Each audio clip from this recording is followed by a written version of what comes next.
Assalamualaikum warahmatullahi wabarakatuh. Bismillahirrahmanirrahim. Hari ini kita mencoba membahas tentang sistem pencernaan, ya, menurut sudut pandang holistik. Tetapi nanti sistem cerna ini kita akan gambarkan lebih sederhana, ya. Jadi makanan itu nanti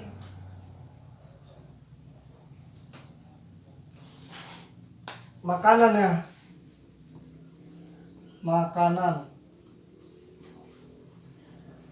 Jadi proses pencernaan itu nanti berkaitan dengan makanan.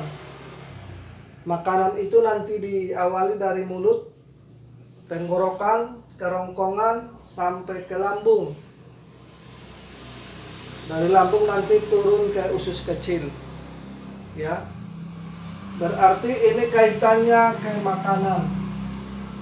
Makanan masuk ke mulut, terus turun ke kerongkongan, turun ke tenggorokan sampai turun ke lambung, terus masuk ke usus kecil, ya. Jadi proses pencernaan ini kita ibaratkan sebagai alat, ya. Alat itu berarti kalau kita ingin memasak, berarti kita harus punya kuali. Ini ada kuali, ya. Kuali. Ini ada kuali. Kalau kita ingin memasak, berarti kita harus punya bahan baku. Bahan baku ini sering disebut makanannya, ya, sini. Makanan ini sini, ya, bahan bakunya. Berarti kalau kita ingin memasak, satu yang kita butuhkan itu bahan bakunya. Bahan bakunya itu nanti terbuat dari makanan. Makanan itu nanti jenisnya banyak. Ada nanti makanan itu jenisnya sayur-sayuran, buah-buahan, kacang-kacangan, ya. Terus juga nanti protein hewani, protein nabati, dan seterusnya. Baik tepung-tepungan, pokoknya masuknya itu ke bahan baku. Nah, ini bahan bakunya harus ada makanan. Yang kedua, kalau kita ingin memasak itu harus ada kompornya. Sini ada kompor. Ini ada kompornya, ya. Kompor. Kompor ini sering disebut kalau di bahasa Cina biasanya itu sering disebut yuanxi. Yuanxi atau pemanas. Pemanas yang ada di sistem cerna. Tetapi kalau di holistik biasanya itu yuanxi itu titipan dari Allah. Dititipkan oleh Allah itu semasa bayi itu di dalam kandungan. Ini nanti fungsi yuanxi itu ialah kompornya khusus buat untuk memasak, berarti adanya di sistem cerna, ada di perut, ya. Terus kalau kita ingin memasak itu yang pertama harus ada bahan bakunya.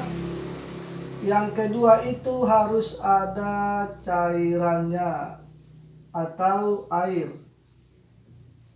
Biar nanti makanan itu atau bahan baku itu bisa dimasak. Kalau nanti tidak ada airnya, maka nanti masakan itu akan gosong.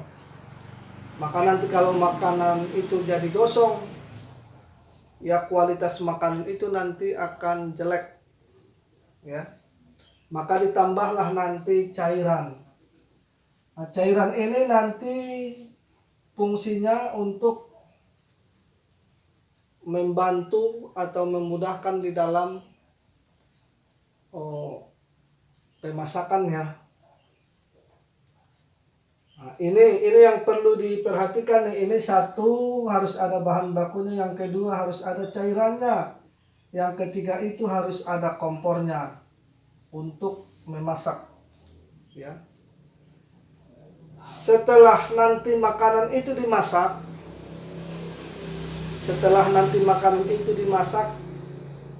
akan menghasilkan, yang pertama akan menghasilkan darah. Yang kedua akan menghasilkan cairan. Yang ketiga akan menghasilkan energi. Yang keempat itu akan menghasilkan saripati. Saripati atau jing. Walaupun nanti saripati atau jing itu serupa, tapi tidak sama dengan jing, ya. Nanti arahnya berbeda. Kalau jing ini biasanya lebih spesifik lagi. Kalau saripati itu secara umum. Terus akan menghasilkan nanti 5 itu kelenjar getah bening atau sering disebut biasanya limfe. Nah. Terus kalau kita memasak juga akan menghasilkan sifat.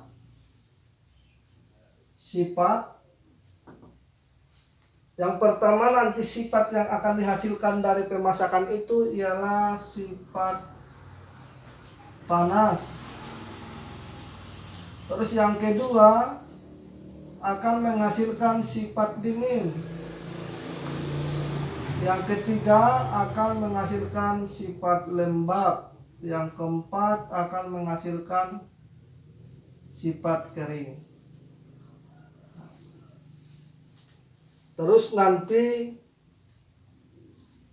dari pemasakan ini juga nanti kaitannya ke asam dan basa di dalam tubuh. Asam dan basa di dalam tubuh itu nanti kaitannya dengan keseimbangan, ya. Asam dan basa di dalam tubuh. Nah, ini nanti tergantung keseimbangan dia, asam dan basa di dalam tubuh ini. Maka nanti kalau kita memasak itu, yang pertama akan menghasilkan darah, cairan, energi, saripati, dan jing, terus kelenjar getah bening. Terus akan menghasilkan sifat panas, sifat dingin, sifat lembab, dan sifat kering. Maka ini yang dihasilkan kalau kita memasak. Nah, ini memang kenapa kita pembahasannya seperti ini, karena ini nanti titik awalnya. Ini proses ini ya kita gambarkan secara sederhana. Ini titik awalnya, biar kita bisa membahas apa itu nanti sifat panas, apa itu sifat dingin, apa itu sifat lembab, apa itu sifat kering.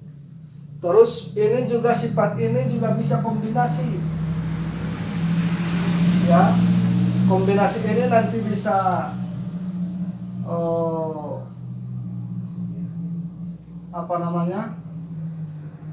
bisa nanti kombinasi ini bisa dengan lembab panas lembab, atau sering disebut lembab panas, atau sering disebut juga lembab dingin, ya. Panas lembab atau lembab dingin, dingin lembab, atau panas kering. Nah, ini nanti memang pembahasan ini ada secara khusus, ya. Pembahasan ini nanti ada secara khusus di pola makan.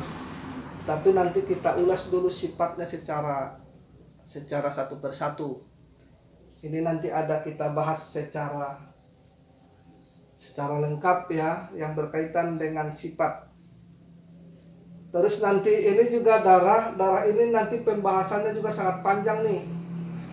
Cairan, apa itu darah, apa itu cairan, energi, saripati, apa itu jing, kelenjar getah bening, asam dan basa di dalam tubuh, sifat panas, sifat dingin, sifat lembab, dan sifat kering. Terus kombinasi. Maka ini nanti yang dihasilkan kalau kita memasak makanan. Jadi pembahasan ini sampai di sini dulu ya, biar nanti kita bisa bahas satu persatu. Ya. Jadi insya Allah sampai di sini dulu pembahasan kita tentang proses pencernaan ini akan menghasilkan sifat panas, dingin, lembab, dan kering atau sifat kombinasi. Terus nanti akan menghasilkan darah, cairan, energi, saripati, terus jing, ya, terus kelenjar getah bening. Jadi wabillahi taufiq wal hidayah. Assalamualaikum warahmatullahi wabarakatuh.